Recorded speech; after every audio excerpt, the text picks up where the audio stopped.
Hello friends, this is in chemistry and you are watching in chemistry classes. इस video में आप सीखेंगे past participle, present participle और present perfect, इन तीनों में क्या अंतर है, तीनों के सेंटेंस में क्या अंतर है, आज पूरा क्लियर हो जाएगा। हम आगे बढ़ने से पहले इसे आसान तरीके से समझाना चाहते हैं ताकि हम इसके बाद फिर कई सेंटेंस बता करके आपको हम क्लियर करना चाहेंगे। तो पहले हम देखेंगे कि जब भी किसी वर्ब थ्री को एडजेक्टिव के रूप में यूज़ करते हैं, वर्ब थ्री समझते हैं, प्लेड, गॉन, लर्नड या कुछ भी जितने भी वर्ब्स होते हैं उसका वर्ब थ्री होता है। उसे जब एडजेक्टिव की तरह यूज़ करते हैं तो उसे हम बोलेंगे पास्ट पार्टिसिपल। कब बोलेंगे? जब किसी वर्ब को एडजेक्टिव की तरह यूज करेंगे। जब भी किसी क्रिया को एडजेक्टिव की तरह, विशेषण की तरह यूज करेंगे तो उसे क्या बोलेंगे? Past participle. तो ये समझ में आ गया। लेकिन उसी वर्ब थ्री को वर्ब की तरह ही यूज करेंगे, वर्ब थ्री को वर्ब की तरह ही, क्रिया की तरह ही यूज करेंगे तो उससे हम कहाँ यूज करेंगे? कई जगह यूज कर सकते हैं। प्रेजेंट परफेक्ट में भी यूज कर सकते हैं, पैसिव फॉर्म में भी यूज कर सकते हैं, कई जगह अलग अलग। तो प्रेजेंट पार्टिसिपल फिर क्या है? जब भी कोई कार्य कंटिन्यू है, जब भी एक्शन कंटिन्यू है, जब वर्ब जारी है, जब भी वर्ब से ये मतलब निकले कि वो भी काम हो रहा है तो उस वर्ब को हम बोलेंगे प्रेजेंट पार्टिसिपल। समझ में आ गया होगा। जब भी कोई वर्ब जिसे फोर भी बोलते हैं, वर्ब फोर आईएनजी लग जाता है, तो वो जब क्रिया कंटिन्यू करे, जब भी वर्ब को एक्शन को कंटिन्यू रखे तो उससे हम बोलेंगे प्रेजेंट पार्टिसिपल। जब भी कोई वर्ब एडजेक्टिव की तरह कार्य करे तो हम बोलेंगे पास्ट पार्टिसिपल। अगर वर्ब क्रिया की तरह ही काम करे, एडजेक्टिव की तरह काम न करके क्रिया की तरह काम करे, वर्ब की तरह ही काम करे तो उसे हम प्रेजेंट परफेक्ट कहेंगे नहीं, बल्कि प्रेजेंट परफेक्ट में उसे यूज करेंगे, पैसिव फॉर्म में यूज करेंगे और अनंत जगह उसका यूज है।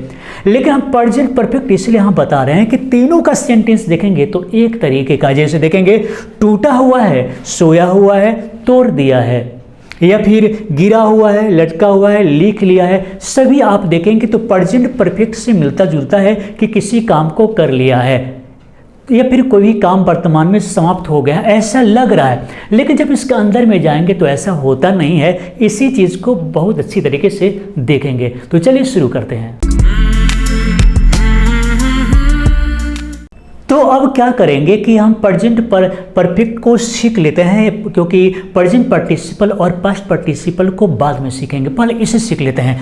तो प्रेजेंट परफेक्ट टेंस आप जानते हैं कि कोई भी काम अभी अभी समाप्त हो गया हो या फिर पास्ट में भी अगर समाप्त हुआ है, कुछ समय पहले भी समाप्त हुआ है क्रिया, एक्शन, तो उसका संबंध वर्तमान से ही है। जैसे यहाँ पर देखेंगे उसने मेरी कलम तोड़ दिया है, कोई व्यक्ति है जिसने मेरी कलम तोड़ दिया है, तो इसका मतलब काम खत्म हो गया है, समाप्त हो गया है, तो कोई भी एक्शन हो गया है। तो हम क्या करेंगे, आप क्या करेंगे, यहाँ पर हैव हैज के साथ में, देखिए हैव और हैज के साथ में वर्ब थ्री का प्रयोग करेंगे। ये आपको पहले से पता होगा, ये आप पहले से जानते होंगे। तो देखते हैं, उसने मेरी कलम तोड़ दिया है। हम सिंपल तरीके से लिखेंगे he has broken my pen. उसने मेरी कलम तोड़ दिया, he has broken my pen. Simple तरीके से पहले ये देख लेते हैं, क्योंकि आगे बढ़ेंगे बहुत इंटरेस्टिंग होगा। तो इससे पहले देख लेते हैं कि आपने पत्र लिख लिया है। हम आपसे पूछ रहे हैं कि क्या आपने पत्र लिख लिया है, तो आप क्या करेंगे? क्वेश्चन मार्क है, हम पूछ रहे हैं तो हम क्या करेंगे? हम लिखेंगे have you written a letter. क्या आपने पत्र लिख लिया है? तो have you written a letter. Next है मैंने तुम्हें पैसा चुराते देख लिया है, मैंने तुम्हें पैसा चुराते देख लिया है। तो चलिए अब क्या करेंगे, हम इसी तरह से लिखेंगे आई हैव सीन यू, मैंने आपको देख लिया है। क्या करते हुए? पैसा चुराते हुए, स्टीलिंग मनी। मैंने तुम्हें पैसा चुराते हुए देख लिया है। क्लियर है? मैंने तुम्हें सब कुछ बता दिया है। मान लीजिए आप बोल रहे कि मैंने तुम्हें सब कुछ बता दिया है, तो फिर क्या करेंगे? तो हम बिल्कुल सिंपल तरीके से लिखेंगे I have told you everything. I have told you everything. अब ऐसा क्यों कर रहे हैं कि क्योंकि कोई भी एक्शन जो है मैंने वर्तमान में या फिर कुछ समय पहले खत्म कर लिया है। कोई भी काम पूर्ण रूप से खत्म हो जाता है, कंप्लीटली खत्म हो जाता है, तो उसमें वर्ब थ्री का प्रयोग करते हैं और इसे भी पास्ट पार्टिसिपल बोलते हैं। क्या तुमने बच्चों को खिला दिया है, क्या तुमने बच्चों को खिला दिया है। तो हम क्या करेंगे, हैव यू, और खिला देना का फीड होता है तो हम उसे लिखेंगे fed the children, have you fed the children, have you fed the children. और इस तरीके से आपने समझ लिया है कि वर्ब थ्री को हम टेंस में या फिर कई जगह यूज़ कर सकते हैं, प्रेजेंट परफेक्ट में और पैसिव में भी यूज़ कर सकते हैं। लेकिन जब वर्ब थ्री एडजेक्टिव की तरह यूज हो तो हम उससे बोलेंगे पास्ट पार्टिसिपल। जब भी कुछ समझ में नहीं आए तो आप ये समझ लीजिए कि जब भी कोई वर्ब थ्री एडजेक्टिव की तरह यूज हो, वह किसी सब्जेक्ट की विशेषता को बताए, किसी भी नाउन प्रोनाउन के विशेषता को बताए, तो आप समझ लीजिए कि वह पास्ट पार्टिसिपल है, लेकिन वो वर्ब होना चाहिए, वर्ब एडजेक्टिव के रूप में काम करना चाहिए। जैसे किसकी कलम टूटी हुई है, हम पूछ रहे हैं किसकी कलम टूटी हुई है। अब देखेंगे यहाँ पर किसकी कलम, तो हम क्या करेंगे, हम लिखेंगे whose pen is broken, whose pen is broken।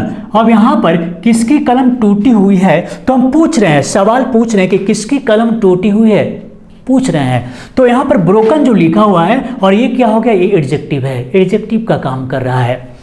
उसके बाद किसकी रुमाल गिरी हुई है, किसी की रुमाल है जो गिर गई है, देखिए टाइपिंग मिस्टेक है। तो किसकी रुमाल गिरी हुई है, मान लीजिए आप ही की रुमाल है और गिर गई है, गिरी हुई है, पड़ी हुई है, गिरने का काम बहुत पहले हो चुका है, ये वर्ब नहीं है। कैसे वर्ब नहीं है, क्योंकि ये एक्शन बहुत पहले पूर्ण रूप से खत्म हो चुका है और इसका वर्तमान से भी कोई रिश्ता नहीं। ये एडजेक्टिव का काम है, किसी उसके अवस्था के बारे में बता रहा है, कोई एक्शन हुआ ऐसा नहीं हुआ, इसमें एक्शन नहीं हो रहा है। किसकी कलम टूटी हुई है, बताइए किसमें कौन सा एक्शन है, सोचिए कौन सा एक्शन, कोई एक्शन नहीं है। यहाँ पर हम उसकी अवस्था के बारे में बता रहे हैं और इसीलिए एडजेक्टिव है। कैसे, मान लीजिए कि मैं कह रहा हूँ कि आप पतले दुबले हैं, तो आपके शारीरिक अवस्था के बारे में बोल रहे हैं, और लीन एंड थिन क्या है, एडजेक्टिव है। मान लीजिए हम किसी को बोल रहे हैं कि उसका दिमाग अच्छा है, तो उसके मानसिक अवस्था की बात कर रहे हैं, इसलिए गुड बोल रहे हैं। तो जब भी किसी वर्ड का हेल्प लेकर के किसी के अवस्था की बात करते हैं तो वो एडजेक्टिव का काम करता है। यहाँ पर जो ब्रोकन है ये भी किसी अवस्था की बात कर रहा है, किसी विशेषता की बातों को बता रहा है और इसलिए यह एडजेक्टिव है। तो किसकी रुमाल गिरी हुई है, हम फिर क्या करेंगे, हम लिखेंगे whose hanky is fallen, whose hanky is fallen। अब यहाँ पर गिरी हुई है, वो गिरे हुई अवस्था में, अब उसकी अवस्था क्या है, गिरने की है, वो गिरी हुई है, गिर नहीं रही है बल्कि गिरी हुई है। नेक्स्ट है उसका कमीज फटा हुआ है। अब इसमें भी क्या है कि कमीज फटा हुआ है, कमीज की विशेषता है कि फटा हुआ है, जैसे कमीज लाल है, पीला है, हरा है, तो फटा हुआ भी है, उसकी विशेषता है और इसलिए क्या हो जाएगा, हम लिखेंगे his shirt is torn, his shirt is torn। अब यहाँ पर कमीज फटा हुआ है, उसकी विशेषता है। नेक्स्ट है वहाँ एक जली हुई कार है, कार को मैंने देखा लाल, पीला, हरा, लेकिन पुरानी भी, न्यू भी, ये सब एडजेक्टिव है। लेकिन यहाँ पर क्या विशेषता है, यहाँ पर है कि कार जली हुई है, कार जली हुई है, उसकी यही विशेषता है। चलिए तो हम क्या करेंगे, वहाँ एक कार जली हुई है, there is a burnt car there, वहाँ, तो फिर से देयर लिखेंगे, तो वहाँ एक कार जली हुई है, there is a burnt car there. यहाँ पर बर्न्ट एडजेक्टिव का काम कर रहा है।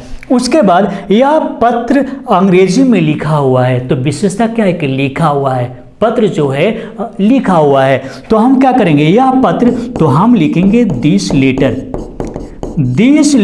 Is written, this letter is written in English, this letter is written in English. तो यहाँ पर क्या है कि लिखा हुआ है, उस पत्र की विशेषता है, अवस्था है कि वो लिखा हुआ है। प्रेजेंट पार्टिसिपल को भी हम देखेंगे कि वो अभी सोया हुआ है, पर मैंने बताया था प्रेजेंट परफेक्ट एक तरह लगता है जैसे वह सोया हुआ है, वो खा लिया है, दोनों में क्या अंतर है। मान लीजिए हम बोलते हैं कि वो खा लिया है का मतलब खाने का काम खत्म हो गया है, उसने पढ़ लिया है तो पढ़ने का काम खत्म हो गया है, वह चला गया है तो जाने का काम खत्म हो गया है। लेकिन यहाँ पर काम खत्म नहीं हुआ, जो भी सेंटेंस दिख रहे हैं इसमें काम खत्म नहीं हुआ। जैसे वो अभी सोया हुआ है, वह पेड़ से लटका हुआ है, वह कुर्सी पर बैठा हुआ है, वे लोग बिस्तर पर लेटे हुए हैं और बच्चा मेरा हाथ पकड़े हुए है। अब इसमें काम खत्म नहीं हुआ और इसीलिए यहाँ पर हम प्रेजेंट पार्टिसिपल का यूज करेंगे। प्रेजेंट पार्टिसिपल जब भी कोई वर्ब में आईएनजी लगाते हैं और कंटिन्यूटी का बोध कराता है, जब भी उससे देखिए ये भी एडजेक्टिव का काम करेगा। आगे भविष्य में हम नेक्स्ट वीडियो में या फिर कभी बताएंगे, वर्ब में आईएनजी लगाने के बाद भी हम एडजेक्टिव की तरह उसे काम में ले सकते हैं। लेकिन जब भी किसी वर्ब से पता चले आईएनजी लगाने के बाद कि काम हो रहा है, तो उसमें हम समझेंगे प्रेजेंट पार्टिसिपल। जैसे वह भी सोया हुआ है, इज आर एम के साथ में वर्ब फोर का प्रयोग करेंगे, वर्ब टू बी के साथ में वर्ब फोर। वो अभी सोया हुआ है, हम क्या करेंगे, he is sleeping, he is sleeping now. He is sleeping now का मतलब है एक्शन जारी है, काम हो रहा है। वह पेड़ से लटका हुआ है, वह पेड़ से लटका हुआ है। He is hanging, he is hanging from the tree. वह पेड़ से लटका हुआ है, he is hanging from the tree. लटका हुआ है मतलब लटकने का काम जारी है, लटक के गिरा नहीं, लटका हुआ है। वह कुर्सी पर बैठा हुआ है, यह भी बैठने का काम जारी है। हम लिखेंगे he is sitting, he is sitting on the chair, on the chair. हम चाहें तो इन द चेयर भी कर सकते हैं। मान लीजिए किसी हैंडी चेयर में अगर हैंडी है बैठने वाला, तो हम उसमें बैठे हुए हैं तो इन का प्रयोग कर सकते हैं। हैंडी नहीं है तो ऑन कर सकते हैं, कुछ भी। चलिए, वे लोग बिस्तर पर लेटे हुए हैं, यहाँ पर भी काम जारी है। वे लोग बिस्तर पर लेटे हुए हैं। They are lying on the bed, on the bed. They are lying on the bed. वे लोग बिछावन पर लेटे हुए हैं, बिस्तर पर लेटे हुए हैं। बच्चा मेरा हाथ पकड़े हुए है, कार्य कंटिन्यू, एक्शन जारी है। बच्चा, the child is holding my hands, the child is holding my hands. बच्चा मेरा हाथ पकड़े हुए। आप समझ गए होंगे कि प्रेजेंट पार्टिसिपल किसे बोलते हैं। जब भी कोई काम जारी है, चल रही है, जारी है, तो उसमें हम क्या बोलेंगे, प्रेजेंट पार्टिसिपल बोलेंगे। तो उसी तरीके से अब आपसे मैं क्वेश्चन कर लेते हैं। और क्वेश्चन क्या है, वह कहाँ सोया हुआ है। हम पूछ रहे हैं कि भाई वो कहाँ सोया हुआ है, देख रहे हैं कि वह कहाँ सोया हुआ है।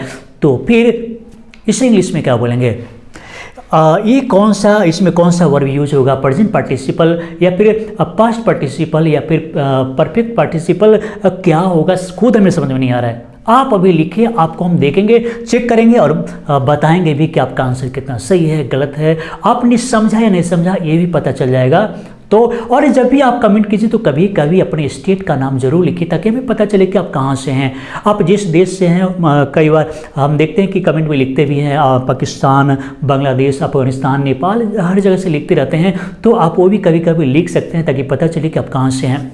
तो चलिए दोस्तों, इस वीडियो को देखने के लिए, लाइक करने के लिए और शेयर करने के लिए आप सभी को बहुत बहुत धन्यवाद।